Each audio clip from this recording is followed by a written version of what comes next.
Hey everyone, so we are here again with our weekly Coffee with Kari segment. Hoping to do it live in England next week. So if I'm not able to, for whatever reason, Wi-Fi or such, then we'll be missing a week next week. But I'll catch you back the week after with an update on England and everything. So really excited. A lot of good for this week that you guys submitted. Good morning.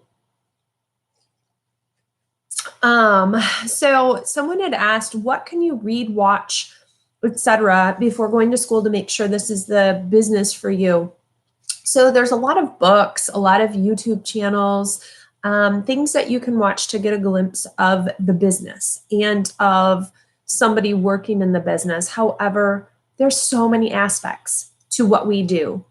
You know, there's meeting with the families, there's pre-arrangements, there's aftercare, there's office things, there's vehicles, there's preparation. So it depends what area of the business you're interested in.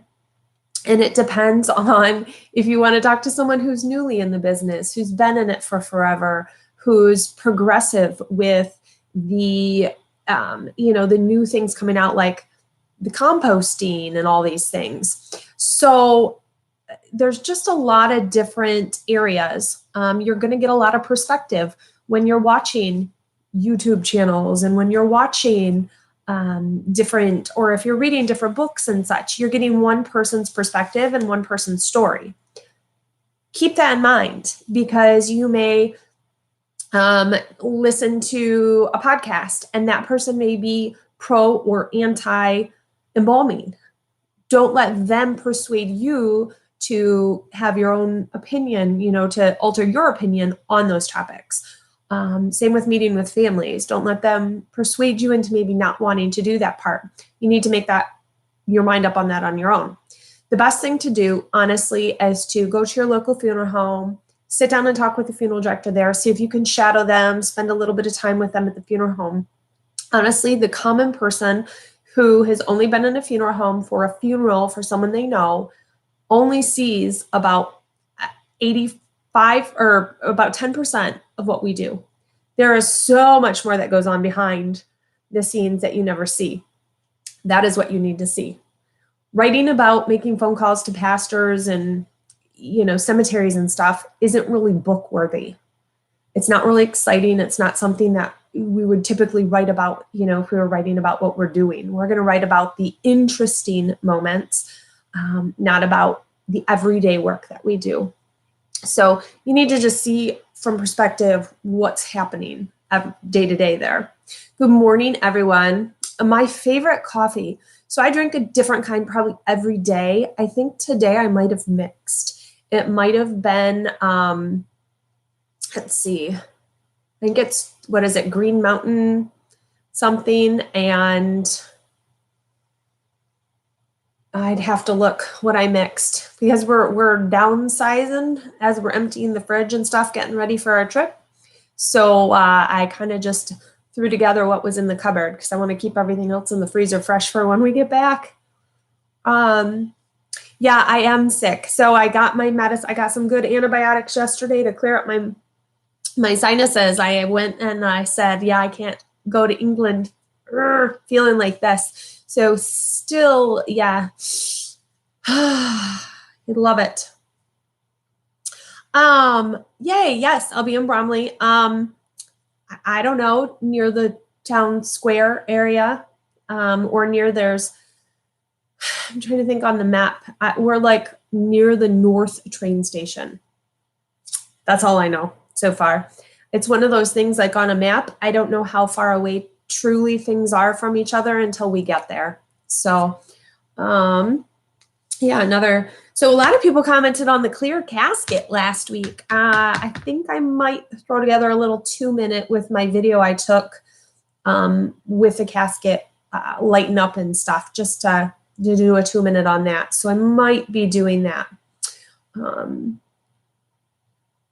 London, Ontario. If there is a sudden catastrophic death, such as hitting a concrete wall, can the deceased hair turn white? No.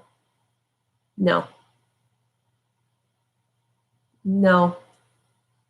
That's all I'll say on that. How much experience for freelance? So someone asked, if you were to be a freelance funeral director, how much experience do you have before you can go freelance? So to be a trade embalmer, you need to have some experience under your belt. You don't have anybody to ask questions to unless you go into business with another freelance funeral director that you can call to assist you if you run into something that you're having trouble with. But when you are a contract person, you essentially need to have enough experience under your belt that you're not calling on somebody else for assistance most of the time. We all, even if you have 50 years embalming experience, you're going to run into things that you need to call somebody else for. But what they're wanting is that when they leave their business, you're coming in and you're going to be able to handle things. However, coming in as a freelance funeral director, it might just be you running a small funeral home. And there might not be an office person because the funeral director does it all. And so you need to know how to do folders and videos and all of the components of the funeral home. So this is where kind of my path into being a funeral director really helped me, because I started working in the office and doing death certificates and doing the paperwork and cleaning the building and setting up chairs and, kind of doing all of the other outside kind of items from being just the funeral director. And so I got a good taste of a lot of the areas. I've parked the cars, I've kind of done it all. And so when I'm dropped in and there's no other staff really but myself as a freelance, then I can do the office paperwork. And I'm very familiar with how to do a lot of different programs for folders and videos and such. So having a good general knowledge on things is very critical. It's all about how much experience you get within your amount of time. So there's not really a time limit. It's not like, okay, you need to work 3 years before you can do freelance. It's how much experience do you get when you're doing things. If you only get 2-3 calls a year because you work at a really small funeral home, 2-3 calls a month because you work at a small funeral home, it's going to take you a lot of time to generate enough experience. But if you work at a high volume funeral home, you may embalm 50 bodies or more a month. So you're obviously going to get experience a lot quicker to be able to then go freelance. So down south, I have not really been down south. I don't think I've ever been to Louisiana or Mississippi. I've never been to Texas. So I'm hoping next year I'm going to come down to probably Texas, because there's a lot in Texas for me to visit for this business. There's multiple mortuary schools. There's the funeral business museum. There's the casket, the unique casket guy that's down there that, maybe I can do a video with him or something. So there's a lot of things in Texas for me to come see. So I have a lot more ums and pauses right now, guys. My brain's not firing on all on all its cylinders. Someone asked me, what are reasons for doing a disinterment? Like, why would somebody actually want to do that? So the situations I've run into in the call, I think we get the most on is, oh, my parents had a baby die, or we had a baby die, 30, 40 years ago, buried in this cemetery, but now we have moved, or the parents have moved, or the family's moved, and they want to move the baby to where they are. So they oftentimes it's moving a child to be where the family ended up settling and living out their life. So we get that question quite a bit. Or there's not enough spaces in the cemetery where so-and-so is buried. We want to move them just across the cemetery where the rest of the family is. That's another common one I feel like I get. I have had, just a disinterment where the wife was moving across the country and she wanted her husband brought to be buried out where she would spend the rest of her days. So we did that. There's always disinterment, or they call them more exhumation, like you see on TV for court cases or, DNA retrieval or evidence type situations, a secondary autopsy, or maybe they want jewelry that was buried with the person and they want to have that removed later, or they want to do a disinterment and have the person cremated and then taken with the family wherever they're moving to. It doesn't happen as often as you think, the disinterments, but you know, a good 10 to 12 a year at a high volume funeral home wouldn't be outrageous. So it just depends. They kind of go in spurts, truly.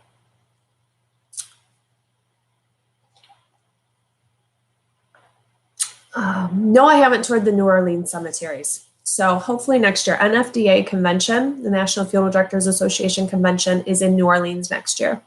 So I'm hoping to get down there and get to check out a lot of what is down there in terms of cemeteries and funeral traditions. How long do you go to school for this kind of work? So it's a 3-year schooling, 1-year apprenticeship. So it's a 4-year process. And then you take a state and a national board.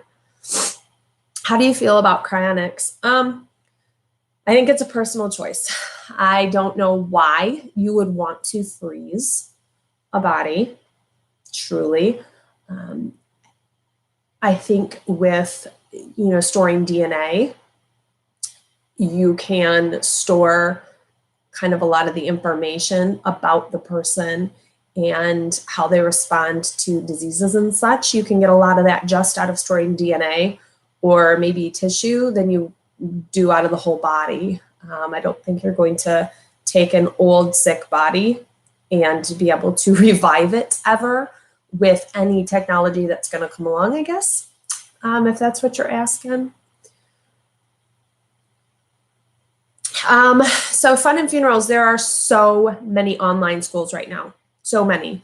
So I cannot recommend truly any. It depends on what you're looking for. Pittsburgh has a 2-year program. It's set up to be 2 years, so you can go through it a little more slowly if you have a lot of commitment going on in your life. But a lot of the schools now have online programs. Just make sure they're accredited so that they are helping you to pass the national board.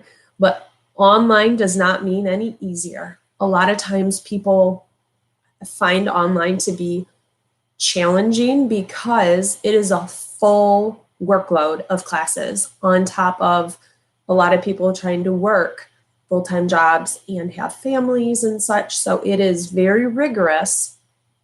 It's doable, and people enjoy sometimes that flexibility, but it is very regimented. Oh, that's fun. Aunt Josie, why did they move her? What was their choice? Have you ever seen someone and not realize that you actually know them, but never knew them but never knew they passed? I'm sorry, that question kind of confuses me. My aunt's son was 6 months when she passed away 50 years ago, but now he is a doctor and he paid to move her to our family cemetery. So see, that's almost one of the most common is you just want to bring family together. And so that's why the disinterments happen. Will you do a meet and greet in Chicago? Somebody asked. That's probably, I've not even done a meet and greet here where I live, which is crazy. I figure nobody where I live watches me. I know that's silly, but the meet and greets I feel like are hard. And I've talked about that before. I just need to do them and see what happens, I guess. See if anybody shows up. If they don't, it's just me drinking coffee or having a beer, I guess, by myself. Have you ever become sick or fainted while doing an embalming? If so, how did you get past that in order to continue? When I did my first autopsy, I got very lightheaded just because I wasn't wearing a respirator. I didn't wear a respirator at the beginning of embalming because I think like any young person, you think you're almost, invincible and such. So I only started wearing a respirator the last few years of embalming. And so the smells just overwhelmed me and just my body trying to process what I was actually seeing, because looking at somebody with their chest completely open and their scalp peeled forward, and it just it's hard for your mind to process that person's not feeling this and that they're so out of sorts. So it's just trying to wrap your mind around what you usually see and what you're now seeing. So I did have to step out of the room that first embalming, and it took 4 hours, and it's tiring, and you're standing that whole time and the smells. And I was like, I need to go sit down for a minute. So I think that's the only time I've ever kind of become faint. I did. So when I was embalming, but when I was pregnant, for some reason, the incense at Catholic services made me like super lightheaded. So I couldn't go to the front of the church at the end of services when I was pregnant because they do the incense right at the end. And if I would walk to the front and I would get hit with that, it would be almost like a blackout. Like it just got dark for a second. And for some reason, I don't know why, only when I was pregnant. Oh yes. So have you ever gone in to deal with a body and realized you actually know them? No, I always, like if I'm going to like do a trade embalming or something, I ask the name before I go because I could know that person and I kind of like to know ahead of time if I'm going to know if I've known them or something, but I've never walked in, saw them and been surprised by it. I'm starting mortuary school and I'm wondering if you have any advice. That's awesome that you're starting. Where are you going to school, Dylan?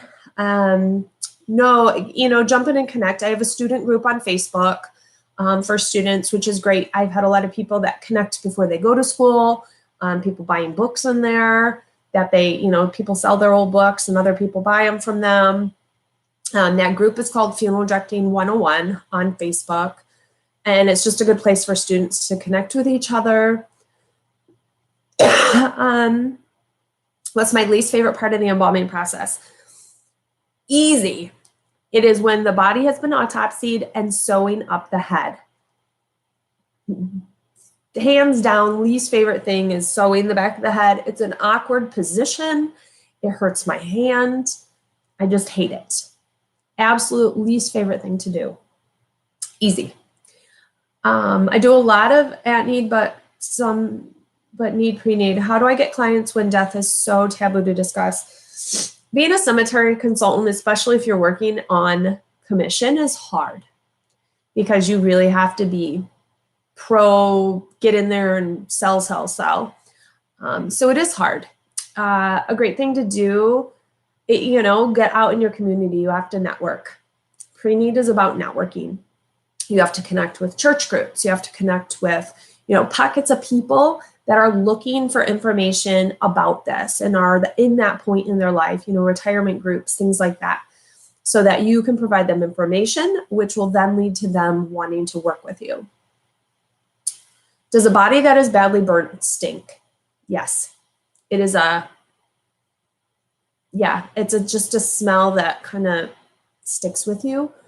Someone asked I get a lot of asks about, does a crematory, how does a crematory smell when somebody is being cremated? And honestly, I can't particularly pick out a smell that is there.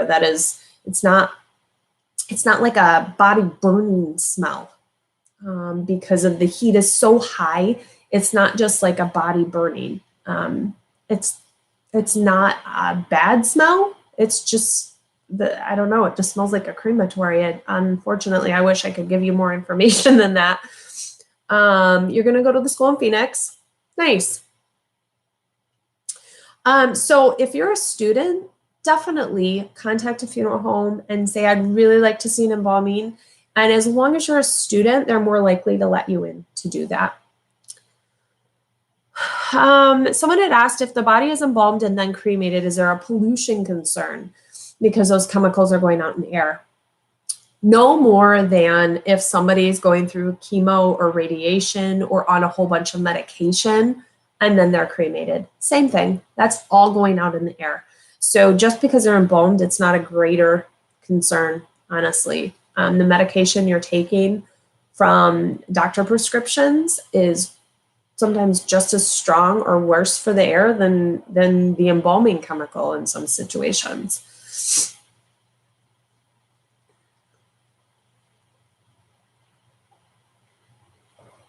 Can I, as freelance, handle services at a home? And what's my travel range? So I need to be connected through a funeral home, for one. So I could handle all the services right at a person's home. Yes, we could bring in whatever the person was going to be buried in. right to there and place them in the casket there if they needed a casket or if they were going to be shrouded. So we could do everything on site at the home. I would just be connected through a funeral home where the death certificate was going to be filed if I was in a state that needed to have a funeral home connected for the death. So some states, you don't need to use a funeral home, period. You do all the legwork. You have to contact the doctor and get the death certificate signed and do all of it. However, so Michigan, where I'm licensed, I have to be licensed in the state that I'm acting in. So I can't just fly to Colorado, or well, I can't just fly to like Iowa and go take care of somebody in Iowa. I need to be licensed in Iowa or be acting alongside a licensed person in Iowa or any other state. But if it was someplace in Michigan, I would then just get a funeral home that I would be working under essentially, and it would be their pricing, their everything. They would be the ones who are filing the death certificate in the end. So yes, I could do things all off site, but just be working under a funeral home's name essentially. And yeah, I would travel as long as expenses were paid. You know, it all comes down to making sure I'm just recouping the expenses I'm putting out for getting there. Casket crawlers. I know casket crawling is it's kind of funny, but it's not. It's sad. What do you say to those people who think what you do is strange or freaky? I'm trying to convince my wife that I think I have a calling, but she thinks I'm mad. You know, I feel like for so long I've done this that people always make silly jokes and they always make offhanded comments, and it's out of their fear. It's not out of anything else. It's out of them being uncomfortable with it and they're being fearful of it, and them maybe having a bad experiences or no experiences with the funeral home. But anybody who's had a good experience with a funeral director or a funeral home will understand that you want to be that person there for somebody. But if they have never had that moment with the funeral director, or if they've never had a good experience, they just don't get it. And they're fearful. I really appreciate all the advice and information you give out. Is a funeral service assistant position a reasonable entry point? Of course. You're going to get to work alongside. You might be doing some of the kind of grunt work for sure. It depends on where you're working at, but you're having interaction with the people. You're getting to see a lot of stuff. At some funeral homes, that may include helping to dress and casket and removals and getting to be at the graveside with families and, you know, all sorts of things. So it depends on each funeral home is going to give that position different umbrella of what you actually do under it. But it's a great position to start because you're going to get a little better vibe of what is happening within the funeral home and which parts you like and which parts you don't like. Bronze and copper caskets, same in pricing? No. Bronze is going to be a little more expensive than copper just because bronze is more expensive than copper. I shadowed a while back. All I could do is let the family see the person. I've never seen a meltdown like that. You just have to stand there off to the side and let them have the time. You don't know how anybody's going to react to seeing their family member for the first time. Sometimes it's quiet, sometimes it's loud, sometimes it's mad, sometimes it's sad. You just never know how anybody will react, and it's all okay. Horrific facial expressions coming into you on the deceased. Yeah. Usually it's kind of just the open mouth, open eye sort of thing, but it could be all sorts of different type of facial. It just really depends. Talking to the owner about job shadowing. So if you go and talk to an owner about a job shadow, you need to express to them why you want to shadow. If someone was to come to me and say, I just want a job shadow, okay, why? Where in the process are you? What have you investigated about this job? Why do you want to do this position? What about it interests you? Like, I'm going to press you because for me to let you in to kind of the sacred, so maybe while I'm working with a family or into another family's funeral or working with the deceased, I'm going to know why you want to be there. That you're just not some death junkie that wants to kind of see what's going on. I'm going to want to know your interest and why your interest and what you've done to actually proactively go for this interest. So I'm going to question you a lot about why you want to come do that. Someone asked if they're bloated after decomposition, how do you deflate the body? So super strong fluid, almost a waterless embalming. You're using just straight fluid, and that is going to dry up a little. It depends on how badly decomposed the person is, but you want to, a lot of times you can't just inject fluid. You have to hypodermically place it in with a large needle type thing. And if that's the situation, then you're creating also channels when you're going in. So channels, you want to, you're making channels through the tissue. So some of that fluid can maybe kind of draw out. And as you dry out that tissue, it'll retract in a little bit, which helps. But you can't always get rid of all the problems that are there with decomposition, but you can try, and you can get some deflation, as you say, of the tissue. Mac, what is a casket crawler? So when you're at a funeral and someone goes up and tries to crawl in the casket because they want to be in with the person, and so they're literally crawling into the casket with the deceased.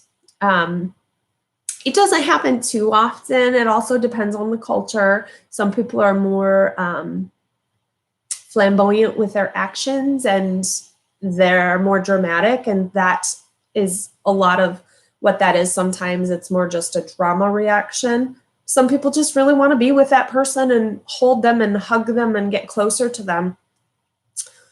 If an exhumed body is going to be cremated and is old, do they get cremated or just grind up the bones? No, they're still cremated because you have to dry out the bones through the cremation process. So they'd still be technically cremated, yes. Have I embalmed someone who's been in water for a while? I've never embalmed, I guess what you would call a floater, where they were in the river or water or lake or anything for a long, long, long period of time. And then they eventually surfaced. I have not done that, but I've been, like at school, we had some of those situations, but I was not on the team that was caring for some of those people. I have taken care of somebody who drowned, but they weren't in the water for a long period of time. How often do you use tissue builder? So that is when you use a small, just needle and syringe, and maybe inject this liquid that when it touches moisture, it gelatinizes. Is that a word? It turns into this gel, and so it fills out tissue. Often we use it kind of in the temple, in the nose, in the forehead, when a lot of weight has been lost and someone's really dehydrated. That's where we'll use it, just to fill out in hands. You'll notice in hands a lot, the hands get really bony, really just skeleton looking. And so you just plump them out a little bit with that tissue filler. It depends on the funeral home. Some funeral homes use that on every single body. I'm more prone, I'm a big one. I do the nose a lot, because if you look at people when they lose weight, you lose weight in your nose a lot, and that changes a person's appearance, to me, the most. Some embalmers have never filled out a nose, and I'm like, why? Just do it once and you'll see. So it just depends on the funeral home, how often they do it. Have you ever seen someone who is so decomposed and swollen in the stomach area explode? No, I've never seen anybody explode. Okay, so all my questions from last week I've got. I never really hugged my grandpa, but wanted to when he was at the funeral home. If I had lifted him up, would this have been a bad idea? He had a cold compress sheet under him, so didn't do it. You could have lifted him up, but when you move a body, especially lifting where you're trying, you might not be able to get any bend to him. So you're literally lifting the whole person kind of in a board form up. And when you move them, if you're agitating the stomach area, you might create some disturbance that maybe some purge will come out or something along that lines. Is there accidental body odor leakage while in viewing? Sometimes there may be some smells emitted.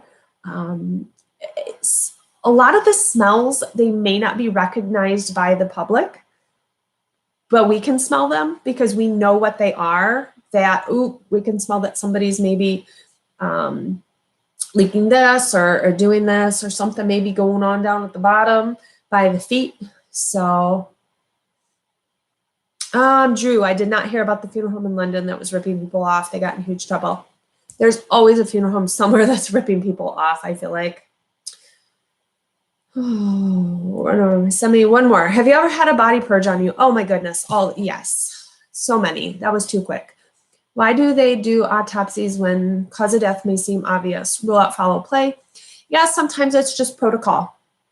It's just protocol for the county, for the state, that you do an autopsy in certain situations, especially if it's not, like if it's a 98-year-old person who commits suicide is what it looks like, but you just want to make sure that that is exactly what it is. And sometimes they'll not do a full autopsy, they'll do a partial where they just look at the brain, or they just take fluids for toxicology so that they can check to make sure the person's medication was not off, or it wasn't an accidental overdose or something like that. So it may not even be a full autopsy that is done. If they go for an autopsy, they may just take blood samples. Okay, one more. Let me read through here.